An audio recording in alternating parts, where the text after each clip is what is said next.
ਬਲਕਾਰ ਸਿੱਧੂ ਕਿੱਡੀ ਕੁ ਚੀਜ਼ ਹੈ। ਬਲਕਾਰ ਸਿੱਧੂ ਨੂੰ ਅਸੀਂ ਐ ਵੀ ਨਹੀਂ ਬਣਾਉਣਾ ਚਾਹੁੰਦੇ। ਬਲਕਾਰ ਸਿੱਧੂ ਉਹ ਇੱਕ ਸਧਾਰਨ ਆਦਮੀ ਹੈ, ਕਿੱਡੀ ਕੁ ਚੀਜ਼ ਹੈ ਉਹ। ਪਰਚੇ ਜੇਲਾਂ ਹੁੰਦੇ ਹੀ ਰਹਿੰਦੇ ਆ, ਇਹ ਆਪਣੇ ਕੰਮ ਦਾ ਹਿੱਸਾ। ਜੇਕਰ ਅਸੀਂ ਹੁਣ ਸਰਕਾਰਾਂ ਤੇ ਨੂੰ ਸਵਾਲ ਕਰੀਏ ਤਾਂ ਸਰਕਾਰਾਂ ਨੇ ਜਿਹੋ ਜਿਹਾ ਕੁਝ ਕਰਨਾ ਹੁੰਦਾ ਉਹ ਰਿਜ਼ਲਟ ਦਿੰਦੀਆਂ ਹੀ ਆ। ਮਨਿੰਦਰਜੀਤ ਕੋਈ ਭੱਜਿਆ ਨਹੀਂ, ਭਗੌੜਾ ਨਹੀਂ। ਮਨਿੰਦਰਜੀਤ ਆ ਸਾਡੇ ਕੋਲ ਖੜਾ ਹੈ। ਅਸੀਂ ਆਏ ਆ ਜਿਹਦੀ ਪਹੁੰਚ ਆ ਕੇ ਇਹਨੂੰ ਫੜ ਲਓ। 3 ਸਾਲਾਂ ਦਾ ਤੁਹਾਡਾ ਜਿਹੜਾ ਸਰਕਾਰ ਦਾ ਤਜਰਬਾ ਉਹ ਕਿੱਥੇ ਕਿਤੇ ਖੜੋਤਾ। ਤੁਸੀਂ ਤਾਂ ਬਦਲਾ ਲੈ ਕੇ ਆਏ ਸੀ। ਇਹ ਪਰਚਾ ਸਾਡੇ ਲਈ ਸਰਕਾਰ ਨੇ ਦੱਸਿਆ ਹੈ ਕਿ ਅਸੀਂ ਠੀਕ ਹੈ, ਅਸੀਂ ਸਹੀ ਰਸਤੇ ਚੱਲ ਰਹੇ ਹਾਂ, ਅਸੀਂ ਲੋਕਾਂ ਤੋਂ ਪਾਸੇ ਨਹੀਂ ਹੋਏ। ਜਿੱਦਾਂ ਅਸੀਂ ਸਰਕਾਰੀ ਸਨਮਾਨ ਲੈ ਲਿਆ ਕੋਈ ਕਿਸੇ ਡੀਸੀ ਤੋਂ, ਉਦੋਂ ਅਸੀਂ ਸੋਚਾਂਗੇ। ਬਲਕਾਰ ਸਿੱਧੂ ਤੇ ਐਮਐਲਏ ਮੁਲਕ ਇੱਕ ਗੱਲ ਹੈ, ਇਹ ਬਹੁਤ ਪੱਕੇ ਸਾਥੀ ਹੈ। ਇਹਨਾਂ ਦੇ ਲੋਡਿੰਗ ਅਨਲੋਡਿੰਗ ਦੇ ਠੇਕੇਦਾਰ ਵੀ ਇੱਕ ਹੈ, ਜਿਨ੍ਹਾਂ ਦਾ ਰੌਲਾ ਸੀ ਚੰਦਭਾਨ ਦੇ ਵਿੱਚ ਗਮਦੂਰ ਸਿੰਘ ਦਾ। ਉਹਨਾਂ ਦੀ ਸਾਂਝ ਸਦਕਾ ਐਮਐਲਏ ਮੁਲਕ ਸਿੰਘ ਅਕਸਰ ਹੀ ਸਾਡੇ ਪੱਤਰਕਾਰਾਂ ਨੂੰ ਕਹਿੰਦਾ ਸੀ ਕਿ ਇਹ ਚੁੰਡੀਆਂ ਵੜਦਾ, ਕਿਸੇ ਦਿਨ ਕੂਣੀ ਵੱਜੂਗੀ ਇਹਦੇ। ਪੱਤਰਕਾਰ ਸਾਥੀਓ ਤੇ ਆਮ ਲੋਕੋ, ਅੱਜ ਸਾਨੂੰ ਪੱਤਰਕਾਰਾਂ ਨੂੰ ਕੀ ਲੋੜ ਪੈ ਗਈ ਕਿ ਅਸੀਂ ਸੜਕਾਂ ਤੇ ਨਿਕਲੇ ਹਾਂ। ਆਮ ਤੌਰ ਤੇ ਜਿਹੜੇ ਲੋਕ ਦੁਖੀ ਹੁੰਦੇ ਆ, ਜਿਨ੍ਹਾਂ ਦੀ ਕੋਈ ਆਵਾਜ਼ ਨਹੀਂ ਸੁਣਦਾ, ਉਹ ਪੱਤਰਕਾਰਾਂ ਕੋਲੇ ਆਉਂਦੇ ਆ ਕਿ ਤੁਸੀਂ ਸਾਡੀ ਆਵਾਜ਼ ਬਣੋ। ਪਰ ਅੱਜ ਜੇ ਪੱਤਰਕਾਰਾਂ ਨੂੰ ਸੜਕਾਂ ਤੇ ਤੁਰਨਾ ਪੈ ਰਿਹਾ ਤਾਂ ਮੇਰੇ ਖਿਆਲ ਮੁਤਾਬਕ ਪੰਜਾਬ ਦੇ ਇਤਿਹਾਸ ਵਿੱਚ ਇਹ ਪਹਿਲੀ ਘਟਨਾ ਹੈ ਜਿੱਦਾਂ ਦੀ ਇਹ ਸਰਕਾਰ ਆਈ ਹੈ। ਅਸੀਂ ਲੋਕਾਂ ਦੇ ਹੱਕ ਵਿੱਚ ਜਾਂਦੇ ਹਾਂ। ਮਾਲਵਿੰਦਰ ਮਾਲੀ ਤੇ ਅਟੈਕ ਹੋਇਆ ਸੀ, ਅਸੀਂ ਉਹਦੇ ਹੱਕ ਵਿੱਚ ਗਏ। ਹੋਰਾਂ ਤੇ ਹੋਏ, ਅਸੀਂ ਉਹਦੇ ਹੱਕ ਵਿੱਚ ਗਏ। ਲੇਕਿਨ ਸਾਡੇ ਇੱਕ ਸਾਥੀ, ਨਾਮਵਰ ਸਾਥੀ ਮਨਿੰਦਰਜੀਤ ਸਿੰਘ ਸਿੱਧੂ, ਜਿਹੜੇ ਲੋਕ ਆਵਾਜ਼ ਦੇ ਸੰਚਾਲਕ ਹੈ, ਉਹਨਾਂ ਦੇ ਖਿਲਾਫ ਰਾਮਪੁਰਾ ਫੂਲ ਦੇ ਐਮਐਲਏ ਬਲਕਾਰ ਸਿੰਘ ਸਿੱਧੂ ਦੇ ਪੀਏ ਰੇਸ਼ਮ ਸਿੰਘ ਨੇ ਇੱਕ ਝੂਠਾ ਪਰਚਾ ਦਰਜ ਕਰਾਇਆ। ਉਹ ਪਰਚਾ ਜਿਹਦਾ ਕੋਈ ਸਿਰ ਪੈਰ ਹੀ ਹੈ ਨਹੀਂ। ਕਾਨੂੰਨੀ ਮਾਹਰੇ ਗੱਲ ਕਹਿੰਦੇ ਆ ਕਿ 5 ਮਿੰਟ ਵੀ ਉਹ ਐਫਆਈਆਰ ਕੱਟਦੀ ਅਦਾਲਤਾਂ ਦੇ ਵਿੱਚ ਜਾ ਕੇ, ਪਰ ਉਹਨਾਂ ਦੇ ਦਿਮਾਗ ਵਿੱਚ ਸੀ ਕਿ ਅਸੀਂ ਆਵਾਜ਼ ਦਬਾ ਦੇਵਾਂਗੇ।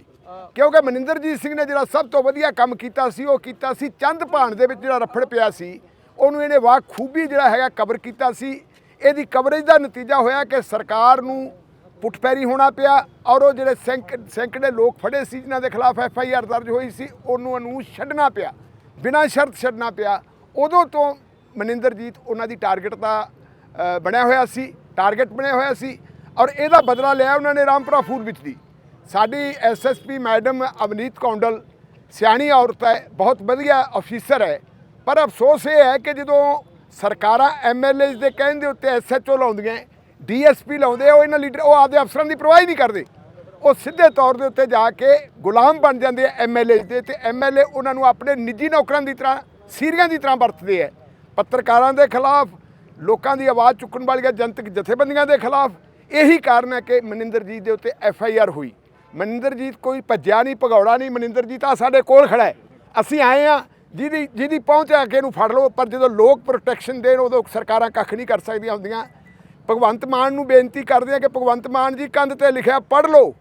3 ਸਾਲਾਂ ਦਾ ਤੁਹਾਡਾ ਜਿਹੜਾ ਸਰਕਾਰ ਦਾ ਤਜਰਬਾ ਉਹ ਕਿੱਥੇ ਕਿਤੇ ਖੜੋਤਾ। ਤੁਸੀਂ ਤਾਂ ਬਦਲਾ ਲੈ ਕੇ ਆਏ ਸੀ, ਪਰ ਬਦਲਾਅ ਦੀ ਬਜਾਏ ਤੁਸੀਂ ਬਦਲਾ ਲੈ ਰਹੇ ਹੋ, ਤੇ ਬਦਲਾ ਵੀ ਉਹਨਾਂ ਤੋਂ ਲੈ ਰਹੇ ਹੋ ਜਿਹੜੇ ਲੋਕਾਂ ਦੀ ਆਵਾਜ਼ ਬਣਦੀ ਹੈ।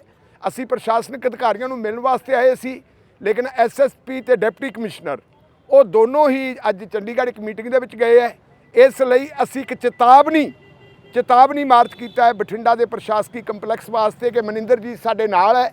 ਮਨਿੰਦਰਜੀਤ ਨੂੰ ਫੜਨਾ, ਗ੍ਰਿਫਤਾਰ ਕਰਨਾ ਅੱਜ ਕਰ ਲਓ, ਪਰ ਇਹ ਭੁੱਲ ਜਾਓ ਕਿ ਇਹਨੂੰ ਤਾਜ ਜ਼ਿੰਦਗੀ ਤੁਸੀਂ ਜੇਲ੍ਹ 'ਚ ਬੰਦ ਨਹੀਂ ਰੱਖ ਸਕਦੇ, ਥਾਣਿਆਂ 'ਚ ਬੰਦ ਨਹੀਂ ਰੱਖ ਸਕਦੇ। ਜਿਹੜੀ ਆਵਾਜ਼ ਲੋਕਾਂ ਦੀ ਆਵਾਜ਼ ਬਣ ਜੇ, ਉਹਨੂੰ ਕਦੇ ਦਬਾਇਆ ਨਹੀਂ ਜਾ ਸਕਦਾ। ਸੋ ਤੁਹਾਡਾ ਸਭ ਦਾ ਧੰਨਵਾਦ ਜਿਹੜੇ ਸਾਥੀ ਇੱਥੇ ਆਏ ਹੈ। ਇਹ ਤੋਂ ਬਾਅਦ ਪ੍ਰਬੰਧਕੀ ਕਮੇਟੀ ਦੇ ਜਿਹੜੇ ਮੈਂਬਰ ਹੈ, ਉਹਨਾਂ ਦੀ ਇੱਕ ਮੀਟਿੰਗ ਹੋਊ ਟੀਚਰ ਹੋਮ 'ਚ, ਆਪਾਂ ਉੱਥੇ ਹੀ ਜਾਵਾਂਗੇ। ਧੰਨਵਾਦ। 3 ਤਾਰੀਖ ਨੂੰ ਫੈਸਲਾ ਕੀਤਾ ਜਨਤਕ ਜਥੇਬੰਦੀਆਂ ਨੇ, ਗੈਰ ਸਿਆਸੀ ਜਨਤਕ ਜਥੇਬੰਦੀਆਂ ਤੇ ਪੱਤਰਕਾਰ ਕਲੱਬਾਂ ਨੇ, ਪੱਤਰਕਾਰ ਜਥੇਬੰਦੀਆਂ ਨੇ। ਪੰਜਾਬ ਚੰਡੀਗੜ੍ਹ ਜਰਨਲਿਸਟ ਯੂਨੀਅਨ ਹੋ ਗਈ, ਬਠਿੰਡਾ ਪ੍ਰੈਸ ਕਲੱਬ ਹੋ ਗਿਆ, ਭਗਤਾ ਪ੍ਰੈਸ ਕਲੱਬ ਹੋ ਗਿਆ, ਨਥਾਣਾ, ਰਾਮਪੁਰਾ ਫੂਲ, ਗੋਨਿਆਣਾ, ਇਹਨਾਂ ਕਲੱਬਾਂ ਦੇ ਜਿਹੜੇ ਹੈਗੇ ਜਿੰਨੇ ਵੀ ਪੱਤਰਕਾਰ ਸਾਥੀ ਆ, ਸਭ ਨੇ ਫੈਸਲਾ ਕੀਤਾ ਕਿ 3 ਤਾਰੀਖ ਨੂੰ ਜੇ ਉਦੋਂ ਤੱਕ ਮਨਿੰਦਰਜੀਤ ਦੇ ਖਿਲਾਫ ਦਰਜ ਐਫਆਈਆਰ ਰੱਦ ਨਾ ਕੀਤੀ ਗਈ ਤੇ ਬਲਕਾਰ ਸਿੱਧੂ ਦੇ ਖਿਲਾਫ ਨਵਾਂ ਪਰਚਾ ਦਰਜ ਨਾ ਕੀਤਾ ਗਿਆ, ਤਾਂ ਅਸੀਂ ਉਸ ਦਿਨ ਐਸਐਸਪੀ ਦਫ਼ਤਰ ਦਾ ਘਿਰਾਓ ਕਰਾਂਗੇ। ਔਰ ਪੰਜਾਬ ਭਰ ਦੇ ਇਨਸਾਫ ਪਸੰਦ ਲੋਕਾਂ ਨੂੰ ਅਸੀਂ ਸੱਦਾ ਦਿੰਦੇ ਹਾਂ ਕਿ 3 ਤਾਰੀਖ ਨੂੰ ਹੁਮ ਹਮਾ ਕੇ ਬਠਿੰਡੇ ਪੁੱਜੋ, ਔਰ ਇਹ ਜਿਹੜਾ ਲੋਕਤੰਤਰ ਨੂੰ ਬਚਾਉਣ ਵਾਲਾ ਐਕਸ਼ਨ ਹੈ, ਇਹਨੂੰ ਮਜ਼ਬੂਤ ਕਰੋ। ਅੱਜ ਲੜਾਈ ਇਕੱਲੀ ਮਨਿੰਦਰਜੀਤ ਦੀ ਨਹੀਂ, ਲੜਾਈ ਲੋਕਤੰਤਰ ਦੀ ਹੈ। ਲੋਕਤੰਤਰ ਨੂੰ ਬਚਾਉਣ ਵਾਸਤੇ ਤੇ ਤਾਨਾਸ਼ਾਹੀ ਨੂੰ ਹਰਾਉਣ ਵਾਸਤੇ ਇਹ ਐਕਸ਼ਨ ਬਹੁਤ ਜ਼ਰੂਰੀ ਹੈ। ਸੋ ਸਾਨੂੰ ਉਮੀਦ ਹੈ, ਅਸੀਂ ਆਸ ਕਰਦੇ ਹਾਂ ਕਿ ਪੰਜਾਬ ਭਰ ਦੇ ਵਿੱਚੋਂ ਸਾਨੂੰ ਸਹਿਯੋਗ ਮਿਲੂ, ਔਰ ਲੋਕ ਹਿੱਤਾਂ ਨੂੰ ਪ੍ਰਣਾਈਆਂ ਹੋਈਆਂ ਜਥੇਬੰਦੀਆਂ ਤੇ ਆਮ ਲੋਕ 3 ਤਾਰੀਖ ਦੇ ਐਕਸ਼ਨ ਦੇ ਵਿੱਚ ਵੱਧ ਚੜ ਕੇ ਭਾਗ ਲੈਣਗੇ। ਬਾਈਕਾਟ ਕੀਤਾ ਜਾਵੇ ਬਲਕਾਰ ਸਿੱਧੂ ਦੀ ਕਵਰਿੰਗ ਦਾ, ਉਹ ਕਰਾਂਗੇ। ਉਹ ਐਕਸ਼ਨ ਕਮੇਟੀ ਫੈਸਲਾ ਕਰੂਗੀ। ਬਲਕਾਰ ਸਿੱਧੂ ਕਿੱਡੀ ਕੁ ਚੀਜ਼ ਹੈ। ਬਲਕਾਰ ਸਿੱਧੂ ਨੂੰ ਅਸੀਂ ਐ ਵੀ ਨਹੀਂ ਬਣਾਉਣਾ ਚਾਹੁੰਦੇ। ਬਲਕਾਰ ਸਿੱਧੂ ਉਹ ਇੱਕ ਸਧਾਰਨ ਆਦਮੀ ਹੈ, ਕਿੱਡੀ ਕੁ ਚੀਜ਼ ਹੈ ਉਹ। ਕੱਲ ਤੱਕ ਤਾਂ ਇੱਥੇ ਸਾਡੇ ਅੱਗੇ ਪਿੱਛੇ ਤੁਰਿਆ ਫਿਰਦਾ ਹੁੰਦਾ ਸੀ। ਪੱਤਰਕਾਰਾਂ ਦੀ ਲੋੜ ਉਹਨੂੰ ਵੀ ਰਹਿੰਦੀ ਹੈ, ਅਸੀਂ ਉਹਨੂੰ ਕੋਈ ਬਹੁਤਾ ਮਹੱਤਵ ਨਹੀਂ ਦਿੰਦੇ। ਅਸੀਂ ਸਿਸਟਮ ਦੀ ਗੱਲ ਕਰਦੇ ਹਾਂ, ਜਿਹੜਾ ਸਿਸਟਮ ਜਿਹੜਾ ਉਹ ਲੋਕਾਂ ਦੀ ਆਵਾਜ਼ ਬੰਦ ਕਰਨਾ ਚਾਹੁੰਦਾ ਹੈ। ਇੱਕ ਬਲਕਾਰ ਦਾ ਬਾਈਕਾਟ ਕਰ ਦਾਂਗੇ, ਹੋਰ ਬਲਕਾਰ ਖੜੇ ਹੋ ਜਾਣਗੇ। ਉਹ ਬੀਬੀ ਭਰਾ ਦਾ ਜਿਹੜੀ ਉਹਦਾ ਤੁਸੀਂ ਦੇਖੋ ਕੱਲ ਕੀ ਹੋਇਆ, ਇੱਕ ਬੰਦੇ ਨੂੰ ਸੁਸਾਈਡ ਕਰਨ ਤੱਕ ਦੀ ਗੱਲ ਕਰਨੀ ਪੈ ਗਈ। 30 ਲੱਖ ਰੁਪਇਆ ਉਹ ਦਿਖਾਈ ਜਾਂਦਾ ਵੀ ਆਹ ਦੇਖੋ ਜੀ 30 ਲੱਖ ਰੁਪਇਆ ਮੈਥੋਂ ਮੰਗਿਆ ਸੀ ਪਹਿਲਾਂ, ਦੂਜੇ ਨੇ 50 ਲੱਖ ਦਿੱਤਾ, ਟਰੱਕ ਯੂਨੀਅਨ ਦਾ ਪ੍ਰਧਾਨ ਉਹਨੂੰ ਬਣਾਤਾ। ਆਹ ਕੁਛ ਤਾਂ ਹੋ ਰਿਹਾ ਜਿਹਨੂੰ ਆਪਾਂ ਕਹਿੰਦੇ ਸੀ ਕਿ ਬਦਲਾਅ ਵਾਲੀ ਸਰਕਾਰ ਆਈ ਹੈ। ਜੇ ਆਹ ਬਦਲਾਅ ਤਾਂ ਤੋਬਾ ਇਸ ਬਦਲਾਅ ਤੋਂ। ਬਿਲਕੁਲ ਜੀ, ਪਹਿਲਾਂ ਵੀ ਉੱਥੇ ਗੱਲ ਹੋਈ।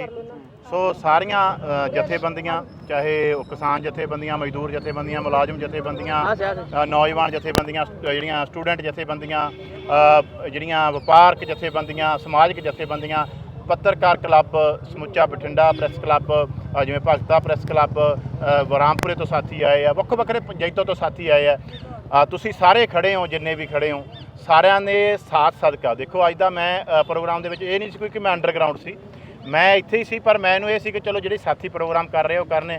ਸਾਥੀਆਂ ਨੇ ਕਿਹਾ ਕਿ ਆਪਾਂ ਮਾਰਚ ਕੱਢਣਾ ਹੈ। ਲੋਕਾਂ ਨੇ ਇਹ ਗੱਲ ਕਹੀ ਕਿ ਨਾ ਅੰਡਰਗਰਾਊਂਡ ਹੋਣਾ, ਨਾ ਲੁਕਣਾ, ਨਾ ਡਰਨਾ, ਨਾ ਪਿੱਛੇ ਹਟਣਾ। ਨਾ ਅਸੀਂ ਡਰਦੇ ਸੀ ਕੋਈ ਇਹਦੀ ਪਰਚੇ ਦੀਆਂ ਡੇਲ ਤੋਂ ਡਰਦੇ ਹਾਂ।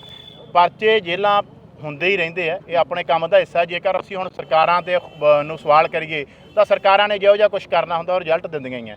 ਪਰ ਜਦੋਂ ਲੋਕ ਨਾਲ ਹੋਣ, ਜਦੋਂ ਸਾਰਾ ਤੰਤਰ ਨਾਲ ਹੋਵੇ, ਜਦੋਂ ਸਰਕਾਰ ਜਿਹੜੇ ਆ ਸਾਰੀ ਜਨਤਾ ਨਾਲ ਹੋਵੇ, ਫਿਰ ਕੋਈ ਪਰਵਾਹ ਨਹੀਂ ਹੁੰਦੀ, ਫਿਰ ਪਰਚੇ ਵੀ ਵਧੀਆ ਲੱਗਦੇ ਆ। ਬਾਕੀ ਅਸੀਂ ਇਹ ਕਰਦੇ ਹਾਂ ਕਿ ਇਹ ਪਰਚਾ ਸਾਡੇ ਲਈ ਸਰਕਾਰ ਨੇ ਦੱਸਿਆ ਹੈ ਕਿ ਅਸੀਂ ਠੀਕ ਹੈ, ਅਸੀਂ ਸਹੀ ਰਸਤੇ ਚੱਲ ਰਹੇ ਹਾਂ, ਅਸੀਂ ਲੋਕਾਂ ਤੋਂ ਪਾਸੇ ਨਹੀਂ ਹੋਏ। ਜਿੱਦਾਂ ਅਸੀਂ ਸਰਕਾਰੀ ਸਨਮਾਨ ਲੈ ਲਿਆ ਕੋਈ ਕਿਸੇ ਡੀਸੀ ਤੋਂ, ਉਦੋਂ ਅਸੀਂ ਸੋਚਾਂਗੇ ਕਿ ਉਹ ਸਾਡੇ ਲਈ ਸਨਮਾਨ ਗਲਤ ਹੈ, ਉਹ ਲੋਕਾਂ ਦੇ ਖਿਲਾਫ ਹੈ। ਇਹ ਜਿਹੜਾ ਸਨਮਾਨ ਮਿਲਿਆ ਇਹ ਲੋਕ ਸ਼ਕਤੀ ਦਾ ਸਨਮਾਨ ਹੈ ਕਿ ਲੋਕਾਂ ਦੀ ਗੱਲ ਹੋ ਰਹੀ ਸੀ, ਉਹ ਸਰਕਾਰ ਨੂੰ ਪਸੰਦ ਨਹੀਂ ਹੁੰਦੀ, ਪ੍ਰਸ਼ਾਸਨ ਨੂੰ ਪਸੰਦ ਨਹੀਂ ਹੁੰਦੀ, ਜੇ MLA ਉਹਨਾਂ ਨੂੰ ਪਸੰਦ ਨਹੀਂ ਹੁੰਦੀ। ਇੱਕ ਮੈਂ ਹੋਰ ਦੱਸ ਦਿਆਂ ਕਿ ਇਹ ਪਰਚੇ ਦੇ ਵਿੱਚ ਇੱਥੇ ਬਲਕਾਰ ਸਿੱਧੂ ਜੀ ਨੇ ਕਰਵਾਇਆ ਇਹ, ਉੱਥੇ ਨਾਲ ਸਾਡੇ ਜੈਤੋ ਦੇ MLA ਮੋਲਕ ਸਿੰਘ ਦਾ ਵੀ ਵੱਡਾ ਹੱਥ ਹੈ। ਕਿਉਂਕਿ ਉਹ ਗੱਲ ਇਹ ਮੈਂ ਕਲੀਅਰ ਕਰ ਦੇਣੀ ਚਾਹੁੰਦਾ ਹੈ। MLA ਮੋਲਕ ਸਿੰਘ ਪਹਿਲਾਂ ਸਰਪੰਚੀ ਮੌਕੇ ਉਹਨੇ ਧੱਕਾ ਕੀਤਾ, ਅਸੀਂ ਉਹ ਕਵਰੇਜ ਕੀਤੀ। ਕਿਸੇ ਬੰਦਿਆਂ ਨੂੰ ਟੈਂਕੀਆਂ ਤੇ ਚੜ੍ਹਨਾ ਪਿਆ, ਕਾਗਜ਼ ਰੱਦ ਕਰਾਏ, ਕਿਸੇ ਨੂੰ ਸੂਆਂ ਦੇ ਵਿੱਚ ਛਾਲਾਂ ਮਾਰਨੀਆਂ ਪਈਆਂ, 4-4 ਦਿਨ ਧਰਨੇ ਲਾਉਣੇ ਪਏ। ਬਲਕਾਰ ਸਿੱਧੂ ਤੇ MLA ਮੋਲਕ ਇੱਕ ਗੱਲ ਹੈ, ਇਹ ਬਹੁਤ ਪੱਕੇ ਸਾਥੀ ਹੈ। ਇਹਨਾਂ ਦੇ ਲੋਡਿੰਗ ਅਨਲੋਡਿੰਗ ਦੇ ਠੇਕੇਦਾਰ ਵੀ ਇੱਕ ਹੈ, ਜਿਨ੍ਹਾਂ ਦਾ ਰੌਲਾ ਸੀ ਚੰਦਭਾਨ ਦੇ ਵਿੱਚ ਗਮਦੂਰ ਸਿੰਘ ਦਾ, ਉਹ ਬਲਕਾਰ ਸਿੱਧੂ ਦਾ ਵੀ ਠੇਕੇਦਾਰ ਹੈ। ਸੋ ਇਸ ਕਰਕੇ ਇਹਨਾਂ ਦੀ ਸਾਰਿਆਂ ਦੀ ਸਾਂਝ, ਇਹ ਦੋਨਾਂ ਦੀ ਸਾਂਝ ਸੀ।